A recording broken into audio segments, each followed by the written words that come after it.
ABC Listen. Podcasts, radio, news, music and more. Hi there. Before we get into today's episode, I wanted to let you know we've just announced a big live national tour. Conversations Live will be coming to your capital city in August, and we'd love to see you there. Tickets are on sale now. Just go to the Conversations website to find out more. Podcast, broadcast, Conversations with Richard Feidler. Luke Hur has been training dogs and other animals for stage and TV and film since the 1980s. You've probably seen a few of these fellas in action. Luke trained Bouncer, the labrador from Neighbours, and Coco, the kelpie who starred in the Australian film Red Dog. Over the years, Luke has worked with cats as well, and a big black pig called Habib, who was an absolute sweetheart. There is, of course, a lot of logic and animal science that goes into the training of an animal for stage and screen. But even more important is a kind of intuition, an easy understanding of how the dog sees the world, or perhaps the stage, the audience, and even Luke for that matter. Luke and his Groodle, Sandy, are currently performing in a stage production of Annie, the musical, which is touring Australia right now. Hello, Luke. G'day, Richard. How are you? I'm well, sir. I believe you have an on-stage role in this production. What do you do when you go on with your Groodle, Sandy? I've got a very small little cameo role where at one stage Annie has the dog and I go on stage to hold on to him while she does her amazing dance and singing. And then, of course, the policeman comes on and I've got to disappear and I take the dog. So I take the dog off stage very quickly, but it's only a few minutes, but it's a fun little role. Now, Sandy is a Groodle. I've lost track of all the Oodle crossbreeds. What is a Groodle? A Groodle is a golden retriever poodle cross. And there's variation of them because some of them have got the golden retriever type coat, and a lot of them have also got the poodle coat.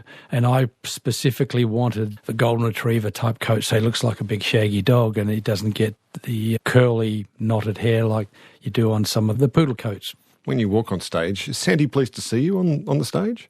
Oh, he's worked it out exactly when I'm coming on stage, and he actually starts to look for me, and I'm sort of hiding to sort of make it so it doesn't look too obvious. And then as soon as he sees me, he knows we're going to be back together again. What kind of connection do you have with Sandy? It's an amazing connection. Right from day one when I first got him, he was one of those dogs that really... He's a very laid-back dog. He's not your high... Well, he can be high energy because he's got loads of energy when when he's playing and stuff like that.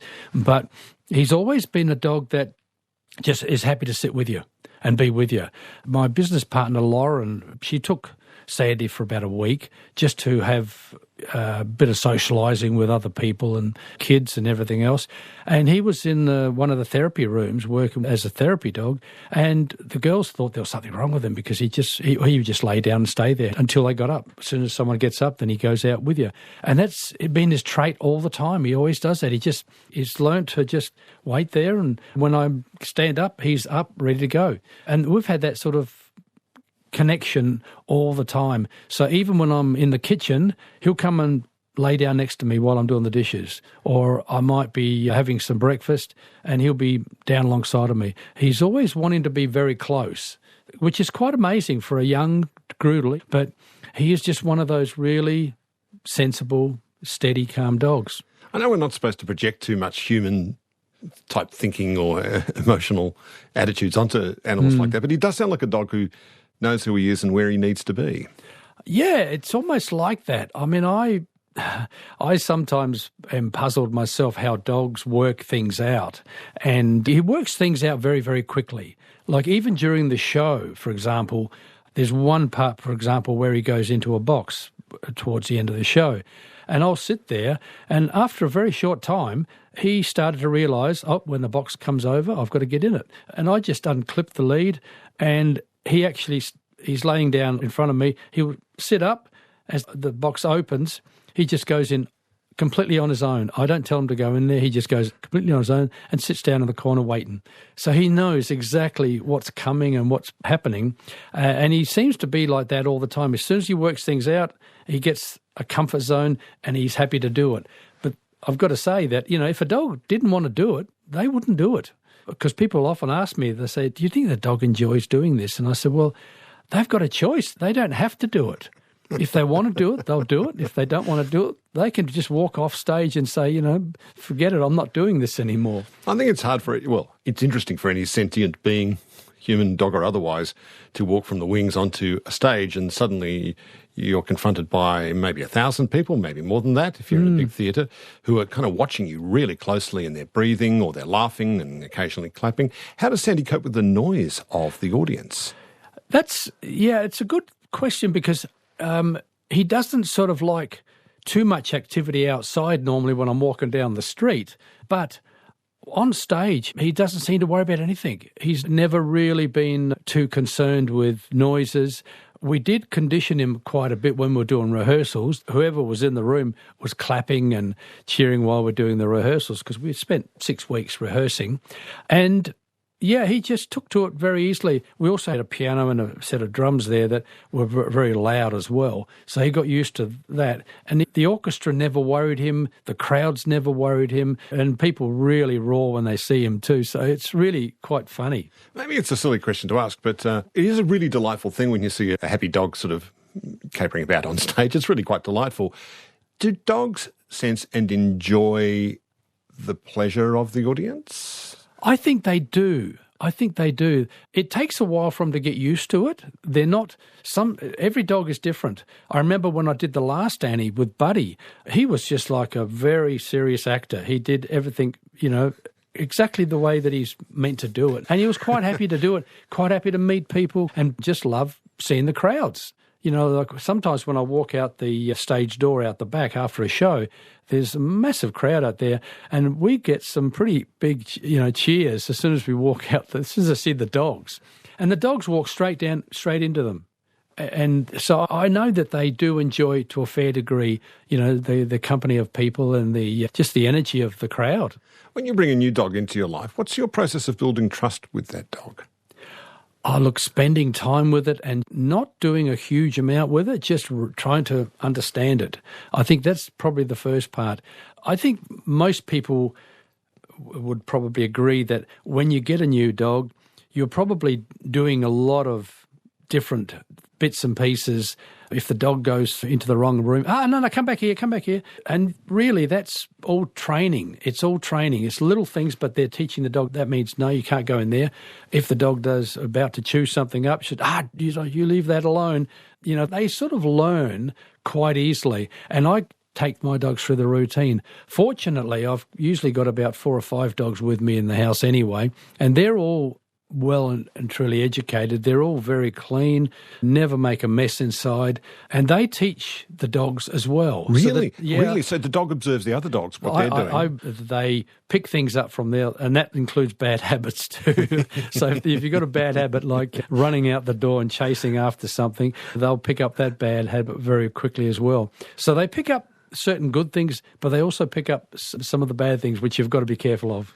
Well, I'd expect you use food or snacks as a treat for when they do the right thing. Yeah. But when they do the wrong thing, though, what happens then? That's all about voice and tone. What I always say to people, look, you've got to understand there's 3 or 4 different parts to having a dog. You've got the education where, if the dog's doing something wrong, you've got to tell it off. You've got to let it know that it's done the wrong thing.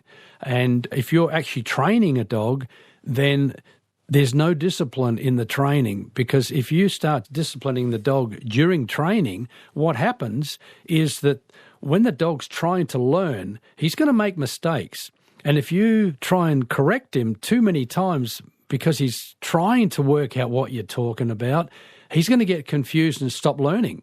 So the real art to teaching a dog an exercise is when you start teaching an exercise, you've got to very, very carefully limit any form of correction during that teaching stage, because just saying something at the wrong time and being too harsh on that dog at the wrong time can start to teach it, I can't do anything right, so I'm not going to do anything at all. So you've got to understand that when you're teaching a dog an exercise, It's going to make mistakes. You ignore those mistakes until it starts doing the right thing, and then you start to encourage it to do what you want it to do.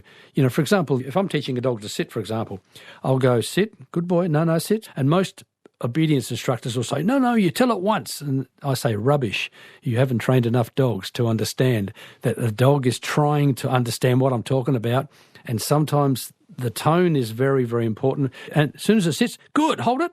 All right, good boy. The dog's trying to understand, did you say? The dog's trying to understand what you're doing. And you can teach a dog more by body language than you can by the command, because they're watching your body the whole time. So if you bring your hand up above him and you look up, for example, and he may just sit, bang, you've got it. That's when you tell him, good boy, hold it, sit. My technique is I teach them to the command. As soon as they do that command, I just say, hold it, all right, and then release. And then they learn that pattern. So every time they're doing the right thing, they know that they're going to get hold it, and then they get the release, which I say, all right, and then I give them a treat.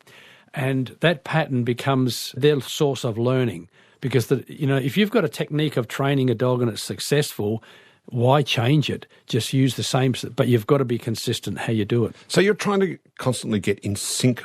You and the dog are trying to get in sync with each other. Exactly.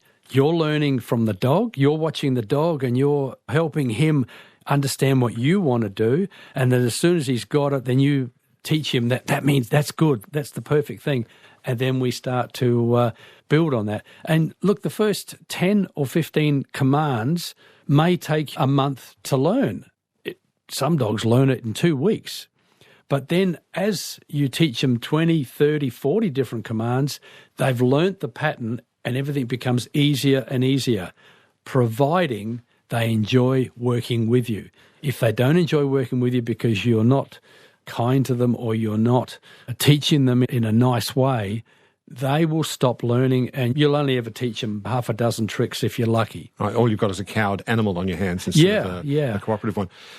There are, very amusing internet memes floating around of dogs in a state of shame. Yeah. Like there's a gigantic sort of pyramid of toilet paper that's been yanked off the reel or something, and there's a dog sitting next to it with this, what looks like what we call a hangdog expression, a shameful expression. But the dog's not really feeling shame in this moment, is it? The dog's not going, oh, I've been bad. I did this terrible thing to the toilet paper, and I feel bad about my soul. The dog just knows you're angry. That's all it is, isn't it? Well, I could tell you a story of a dog that I had many years ago, and that might shoot that one in flames too. Because I had this one dog, Rusty, the first dog I ever trained in obedience. And one day someone did a shocking fart. and I just went, oh, God, who did that? And this dog looked at me and he put his head down, he walked out the door. And from that day on, he did that every time. And when my friends used to come over, they caught onto it and they'd play tricks on him, poor bugger. And I'd say, no, he's not. They'd go, poor, who did that? And he'd, I did. Can you train humans to do that? I wonder. And so, I just thought, he must have known something.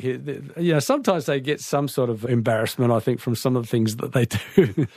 You train cats as well, which is extraordinary. I didn't know it was really possible to train cats because they're sort of notoriously unbiddable creatures. We've had dogs in the lives of humans for 10,000 years. I think cats have been around us for 5,000 years or something, so they're not quite as domesticated as dogs are. Oh, they're certainly a lot more difficult to train, but it's also very difficult to find the perfect cat. Not every cat will make it on a film set. I've worked with dozens of them for photo shoots and stuff like that. But it's all about energy. Cats pick up on the energy of a person very quickly. And even an actor who says, oh, no, I love cats, but the cat doesn't like their energy or something's going on because they don't want to hold on to them. They won't stay with them. And it's really tricky, but you can actually teach cats to do quite a lot of stuff. I've had a number of cats that I've trained over the years. The new one that I've got now, his name's Albert. He's a ginger cat. He's the most extraordinary cat. Friends of mine have taken him on film sets and they said, my God, he's so easy to work with. I said, I know, he's just one of those 1 in a million cats. And I took him to Tasmania to work on Bay of Fires. A cat can stress 10 times more than a dog. Well, this cat, it was an hour's drive from my place to the airport. So I put him in the crate at home, put him in the car, drove him to the airport. Then he sat at the airport for 2 hours. And then it's an hour's flight. by the time I got him off the tarmac. And then it was another 3 hours before I got to the motel room where I was staying. And I would take him out of his crate in the motel room, and he would step out of the crate as if he was home. He'd just, well, what's this? You know, he'd wander around, jump up on my bed. It was as if he had not left home. And that, to me, is an extraordinary cat, because you just don't get them like that. And I did that 3 times over a period of 4 weeks, where I had to fly back and forth. So he was doing it both ways, not only going there but coming back. And yet, coming home, he was exactly the same cat as if I'd just taken him down the road. So, yeah, it's amazing when you get a cat like that. You worked on the very popular Australian film Red Dog, training the star of the movie, who was an Australian kelpie named Coco. What was the process of working with Coco like? He was an interesting dog. He was a show dog, but he'd never been trained anything else apart from standing up, running and standing. Couldn't teach him to sit. It took me a few weeks actually just to teach him to sit, which was quite funny, because I can teach a dog within a couple of days how to sit. It's usually fairly easy, but I thought, okay. And this dog just would not, because he was taught to stand and not allowed to sit. But he's got to be the star of the show, doesn't he? He's going to be the star of the show, yeah. Anyway, finally I brought him into the kitchen. I'm sitting there at the dinner table having a coffee, and he sat down next to me, and I said, good boy, sit, you know. And that's how I taught him to sit next to me at the dinner table. So I had to stand up again so that he got up, because he wouldn't sit again unless I sat down. When I sat down, he sat down. So I was getting an education from him, how he wanted to be taught, you know. Oh, he's telling you how he wants to be taught. He was basically showing me how he wants to be taught. So I was teaching him that. But look, once we started, there was other things there that became a lot easier. Like I taught him how to bark on command. I taught him how to lay down and put his head down and look rather sad. Some of the reactions that you see in the movie itself, like the part where he wants to get onto the bus, and the actor says, I don't care how cute you look, you're not getting on this bus. And the dog just went, you know, shut his mouth and said, how dare you, type of thing. That was a cue that I taught him how to do. So all the little reaction shots that you see in the movie are things that I actually teach him while I'm training them. It's not something that anybody else does. Most trainers just want to teach them the basic trick, the stuff that they need to do. But I always look for the reactions, because to me, those little reactions, they're the magic. They're the real magic. If you get one incredible reaction from a dog, it could do 100 different tricks and things like that, but that one little reaction tells the story more than the tricks. So to me, it's really important to get to really know the dog so that I can create those reactions. Did you have lots of dogs and animals growing up as a kid in Adelaide, Luke? Well, I had one dog that the family had, and it was a bit of a sad one. And I remember the dog's name was Armour, and Armour used to roam, because back in the 50s, you know, dogs could run around and they weren't kept inside, and he must have been hit by a car, and he literally dragged himself home. And I just held on to him, and he basically died there and then. You know, as a child, that was pretty devastating for me too. Breaking your heart. Yeah. And I look back and I think he made that incredible effort to get back home to let us know that he was going. I mean, I'd feel different now about dogs going and passing, but that was quite an interesting opener to dogs. But other than that, we had the odd dog, but not many. You're the second in the line of 4 boys in the family. Was it a pretty rambunctious house growing up then? It was, yes, a little bit on the wild side. We were pretty reasonable. I mean, my father kept us in, I think, intact very, very quickly. And he was, I wouldn't say an unreasonable man. He was quite strict, but he was also very fair. Your parents were born in Ukraine and migrated to Australia in the late 1940s. How did they meet? Did they meet in Ukraine? No, they met here. They met here in Adelaide. My mother was working in the railways in an office at Port Adelaide, and my father was working on the railways out on the trains. They come across each other, I think, in Port Adelaide somewhere, and that's where they met, and it was, I think, love at first sight. My father, I remember him always saying in his speeches and talks that he fell head over heels in love with my mother when he first saw her. Ukraine went through some terrible ordeals in the 20th century, like artificial famines induced by Stalin, invasions by the Nazis, and everything else in the world. Did they talk much about their lives in Ukraine with you before? No, they didn't talk a huge amount, but I know my father, for example, was captured during the war. He became a prisoner of war, and he actually managed to escape with one of his friends. His friend ended up in Melbourne, and he ended up in Adelaide in South Australia. But my mother was in a concentration camp for quite a while, and she talked about some of the traumas and things that happened in there, but things that I remember, but it wasn't very nice. But they didn't say a huge amount. I don't think they really wanted to upset us with a lot of the horrors of what really happened. Your dad was planning to be a priest. Yes. What put an end to that? Was it the war or meeting your mum? I wonder. Well, his father was a priest in Ukraine. Back in those days, they were allowed to marry. Priests were allowed to marry. Yes. And to me, that makes absolute sense. There's no reason why priests can't marry. But my father, he was studying to be a priest as well. And I guess he always perhaps thought he would be able to marry as his father did. But then the war came and he got transferred over to Australia. When he met my mum, he was still a very religious man, but he never wanted to go back to the priesthood, I don't think, because I don't think he could marry. He wanted to have family and have kids.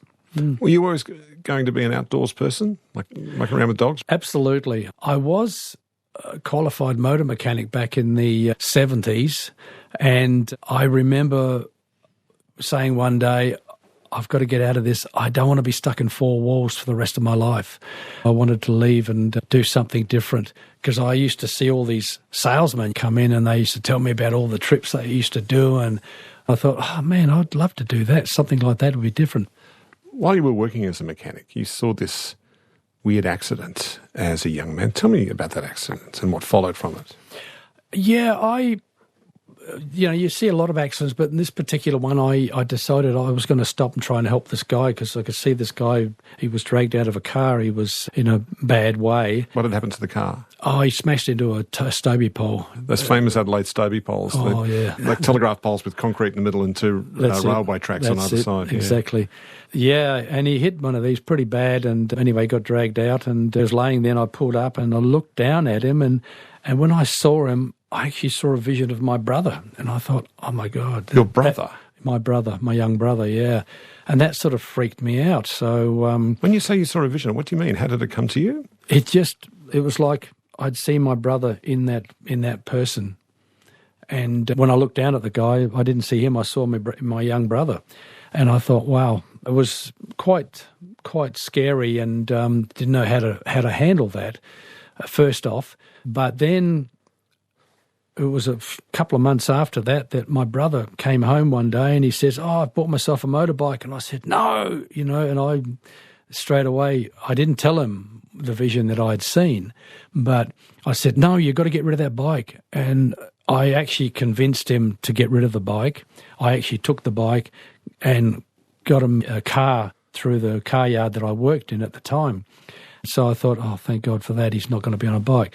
But then he was also delivering telegrams, and he was riding a little scooter delivering these messages and things. And he didn't want to go to work that day because he said, oh, I don't want to go to work. And my mother actually made him go to work. She said, no, you have to go to work. You got to go to work. Don't be silly. And she actually made him change his mind and go to work. And he ended up having a freak accident where he got cut off by a truck, came off the bike, and never got hit by the truck or by anything, but it was just the freak way that he fell that he ended up doing spinal damage and become a paraplegic. Oh, your poor mum, how did she feel after the accident? I think she's probably felt the guilt ever since. She felt that it was her responsibility. What attitude does your brother have to the accident now? Amazingly, he's probably got a better attitude than most. He sort of copes with it a lot better, I think, than most people would. So how did you get started with this animal training caper of yours? Luke, what was the first dog that got you into training? The very first dog was a Labrador that I bought when I was only 20 years old. I bought him to take duck shooting because some of my friends used to go duck shooting.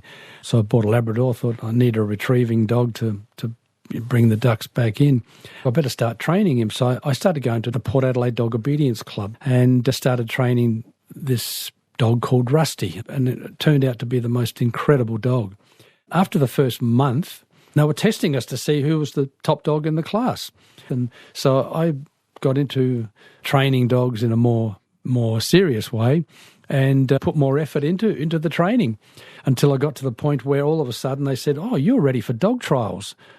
And I said, "Oh, okay, I'll go in that." So I ended up going into my first dog trial and I got a pass, my first leg of the companion dog title, and I got 3 in a row.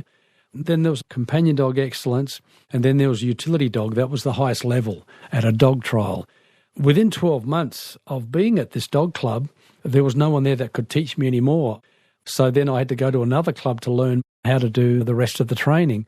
So within 18 months after I started training dogs, I took my dog to Canberra where we competed in the Australian National Obedience Trials.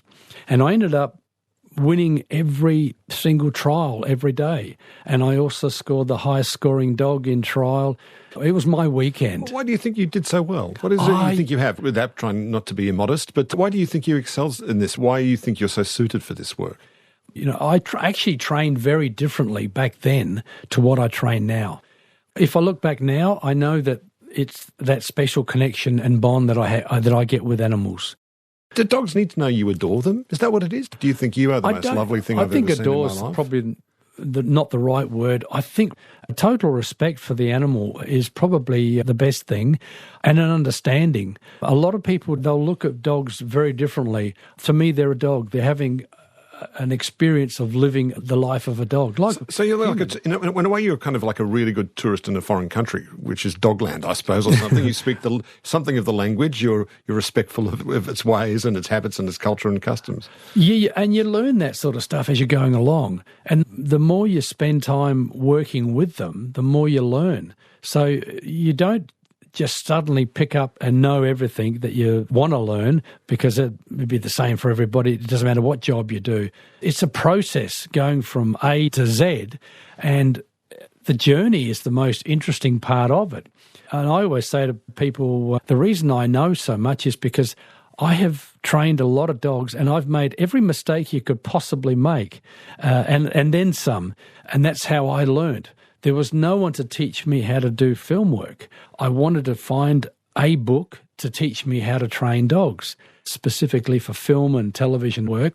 And so I've had this thought, I've got to start looking for books. And I read this article in the South Australian Canine Association magazine. And in there was an article where it said old and rare books. And I rang her and I said, "Have you got any books on dog training? What about the training of Lassie?" And she said, No, I haven't got the training of Lassie, but I've got this other book. And she started telling me some of the things in it. That book was written in 1946 by a trainer called Henry East. That became my Bible to training dogs. And what did that book teach you? It taught me the technique that I was missing in perfecting a lot of the exercises. I was already 3/4 way there to teaching the dogs certain exercises, a lot of the trick work that I wanted to learn for film work. This book was way above everything else. How were you first drawn into doing screen work with a dog? I had a friend of mine, Mason Clark, who used to work in the Commonwealth Police Force, had some very famous dogs back in the 50s and 60s. One dog in particular called Dawn, who tracked down lost children, found suicide bodies, and it tracked down criminals. This guy called Kevin Simmons that Mason tracked down with his dog had broken out of Pentridge, killed the warden, and then was on the loose for nearly 30 days before Mason actually came in with his dog. Mason actually tracked him down. So he was really quite famous in tracking down and finding all sorts of different things. Him and I became incredibly good friends when we met through one of the dog clubs. So he was happy to teach me and pass on anything. And he was the guy that got me into the film industry. That week they rang him up and said, "We're looking for a little terrier." So he said, "You've got to find a terrier because there's this commercial coming up. They want a terrier for it." So I went around and I looked at this one particular dog and I thought, I like the look of him, picked him out and I said, yep, I'll take that dog. So I bought this little dog, and this little dog, his name was Higgins. Higgins, yeah. It was a great name. And I brought him in and I said to him, so what does the dog have to do? He said, well, we've got to get him to dig a hole on cue and bark on command. I said, oh, no problems. I said, I can do that. How long have I got? He said, oh, you've got a week and a half. I said, oh, okay, no worries, I'll do it. And then I walked out the door, and that was when I realised, hang on a minute, I've never trained a dog to do these things. What am I thinking? I got caught up in the moment. But in a week and a half, we had that dog. I had him trained to bark on cue and to dig a hole. How did you teach him to dig a hole? I started burying food. I'd give him a treat, and I'd put it down on the ground inside the hole, and he'd see that he'd grab the food, and then I'd just slowly start to cover it up with a little bit of soil and a little bit more until he started to realise, oh, there's food down there, I've got to dig it up. So he started digging for the treat. And the barking on command, I had him in the lounge, and I thought, how am I going to teach him to bark? Anyway, one of my other dogs just happened to go past one of the glass sliding doors, and he started to bark at him. And I said, good boy, speak, and then I gave him a treat. And he'd bark at him again. And then I realised I was learning from him as well, because I realised that you can teach a dog to bark at another dog, but then you've got to bring the attention back to you. So I got him barking on cue really, really well within a very short time. After that, and this is very exciting, you got a gig on the TV series Prisoner, the classic series on Channel 10. What was the gig for that? I went to Melbourne to do a bit of a promotion. I thought, well, I've got this trained dog. It was really good. I bought a collie, and she did at least 80 or 90 different tricks. So I got into Grundy's and Crawford's, told them I got this amazing dog. Within 2 weeks, I had a phone call from Grundy's, and they said, oh, we're looking for a dog for Prisoner, but it's got to be a Rottweiler. And I said, oh, okay. So Who's it for? Which character was it for? It was for Maggie Kirkpatrick. The freak? The freak, yeah. Wow. Yeah, well, Maggie Kirkpatrick, this was her dog. And I had to train I had to train the dog to actually bark on cue and to play dead, because the dog was supposed to get poisoned. These guys were after, they poisoned her dog. And I picked one dog, and because it was so badly handled by its previous owner and it was very hand shy, I couldn't sort of see myself teaching this dog to be calm enough to play dead. So I changed my mind. With less than a week to go, I changed my mind, and I found another dog that I started to work with. And within a week, I had this dog not only barking on cue, but also playing dead. We used egg white to look like froth on its mouth as if it had been poisoned. Is there some trepidation involved in teaching a Rottweiler how to behave? Like, a Rottweiler's a pretty serious dog. I don't look at any breed as anything more than just a normal dog. Now I can say I've had thousands of dogs that I've trained, and I don't exaggerate when I say that. I mean literally thousands of dogs that I've actually trained for film and TV and commercials, and hundreds of dogs that I've trained before that as a professional trainer and doing dog obedience and security training. And I don't judge the dog until I've actually handled it. So you could say, oh, they're one of the most difficult dogs you could ever handle. I would say, let me train it. Let me see what I can do with it. And so I then will take the dog, I'll have it on a lead, I'll take a few treats, and I can feel whether the dog's going to work for me or not. And it doesn't matter whether it's a basset hound, a corgi, a bloodhound. I've had all these dogs, and they've all worked with me and worked for me. So yeah, I don't look at a Rottweiler. I never looked at it as anything more than just another dog. Then they sent you to Ramsay Street to train the labrador that was called Bouncer on Neighbours. How popular was Bouncer with the general public?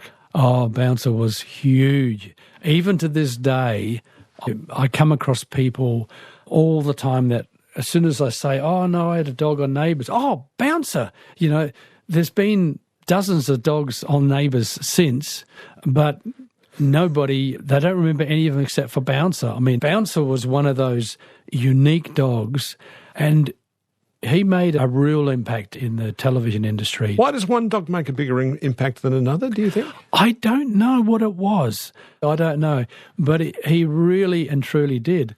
I remember when we got asked to go to Sydney on a promotion, and they flew us up there, business class. He unfortunately got the lower level in the cargo.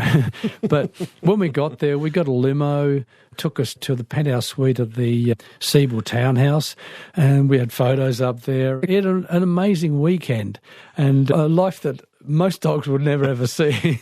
He really made an impact, especially in England. For example, the woman who won first prize in a competition, and the first prize was a trip to Australia to go onto the Neighbours set and meet all the cast. And when she came over here, she wasn't interested in meeting any of the cast. She only wanted to meet Bouncer. She didn't care about anybody else. And I said it was quite funny. We've been talking a lot about dogs, but you've trained all sorts of animals, like I said, including a very big, wild-looking pig named Habib. Tell me about Habib, how he came into your life.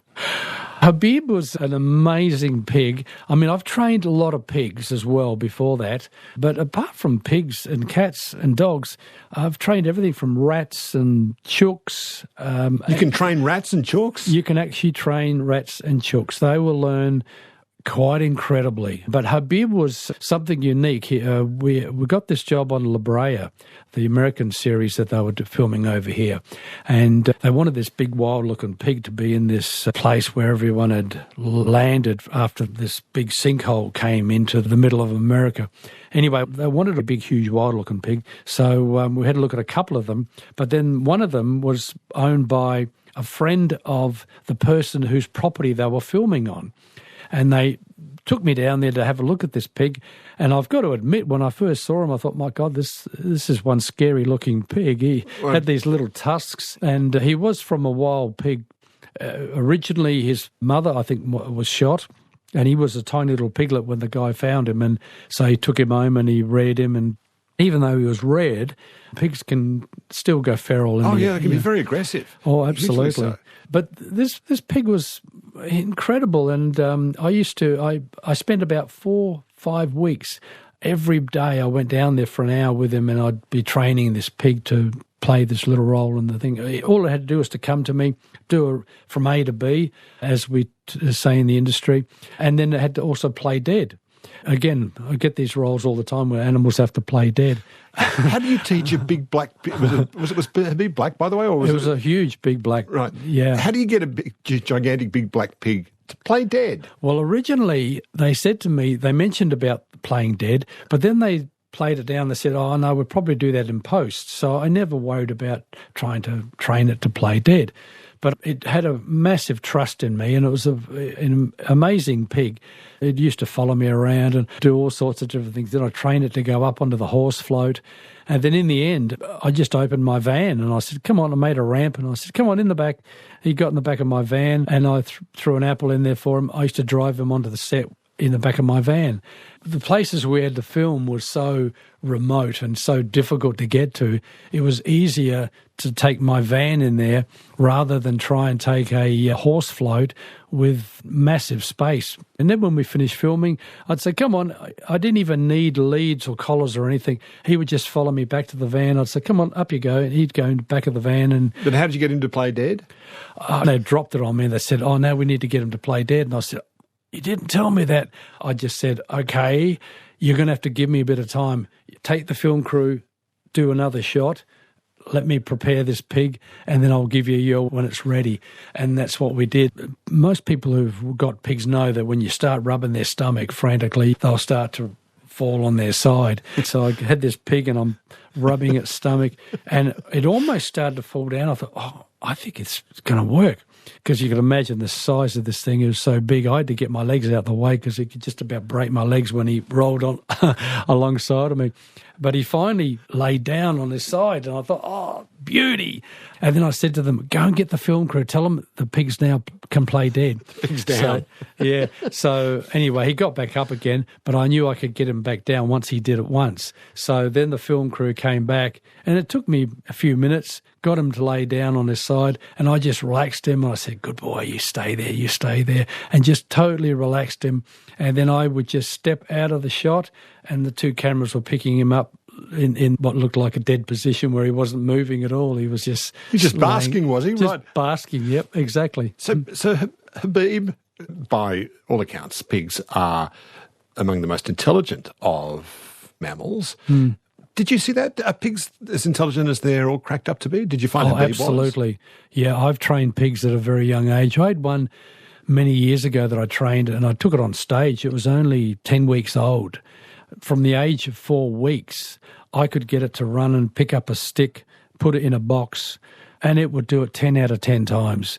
You couldn't train a puppy to do that at 8 weeks of age. Do pigs enjoy the challenge? They're food orientated. It's all about food for pigs. But I do honestly believe that, again, you've got to have this connection with a pig. You know, with any animal that you work with, if you don't have some sort of feeling or an energy between you and that animal, then you're missing out on a lot of what you can actually create and teach that animal. And I think that's the part that a lot of people don't understand. They just think it's all technique and food. And I keep saying to them, food is just one of the tools. That's all it is. There's a lot more going on with training animals than just food and having a lead attached. It's what I call the invisible connection, that energy between you and that animal. And it's something that people can't see.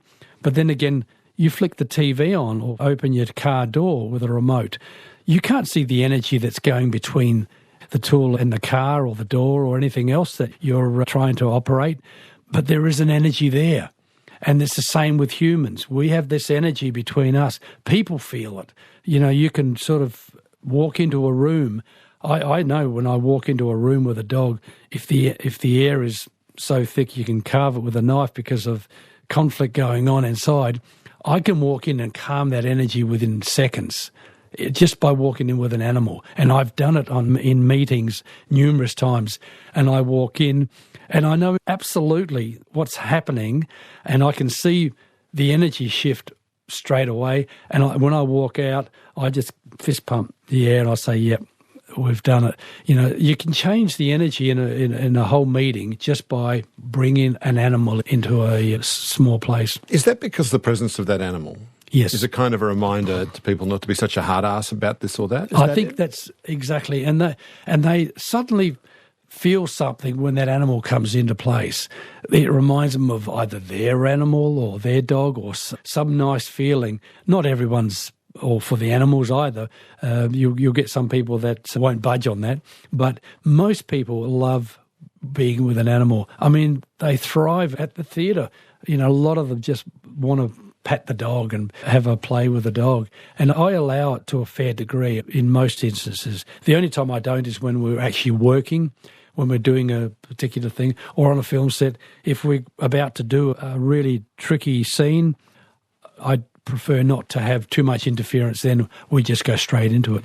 Do you think you can sense when you're around someone who's cruel to animals? Does the dog know it? Look, I won't necessarily say cruel. You can't really pick that, but you can pick when people's energies don't align with what the dog is comfortable with, because dogs and cats, they pick up energies from a lot of people, or they see things that most people can't.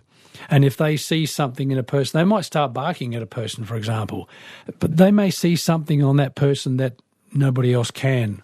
And it's nothing to do with the fact that that person might be cruel or anything else. It's just the energies they see around them. I think one of the chief pleasures of having an animal in your life is they teach you how to live in the moment, not to be fretting about the past or worrying about the future, but just to enjoy the pleasure of being alive, to feel sunshine on your face sometimes, and a full belly as well at the same time. Oh, absolutely. Look, I will admit myself that sometimes I can walk in feeling rather stressed out over certain things that have, you know, the demands that you get, and you sit down and the dog will just come up to you and put its head on your lap, and you can straight away feel that they're here to help me, you know, to sort of almost comfort me, as if they know. There's other instances I'm putting in a book that I'm writing where dogs have being able to predict things, which is incredible to think. What do you mean, predict things? To be able to tell you that there's something wrong.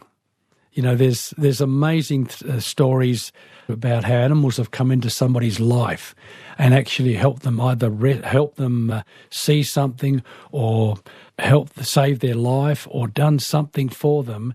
And they're absolutely incredible stories. And with all the experience that I've had with dogs, I've had some incredible experiences as well. So I'm going to be writing some of those stories in a book, and I think they're the things you've got to explain the whole story. Otherwise, if you don't say the whole story, people won't get it. Sounds like animals have made you very happy in your life.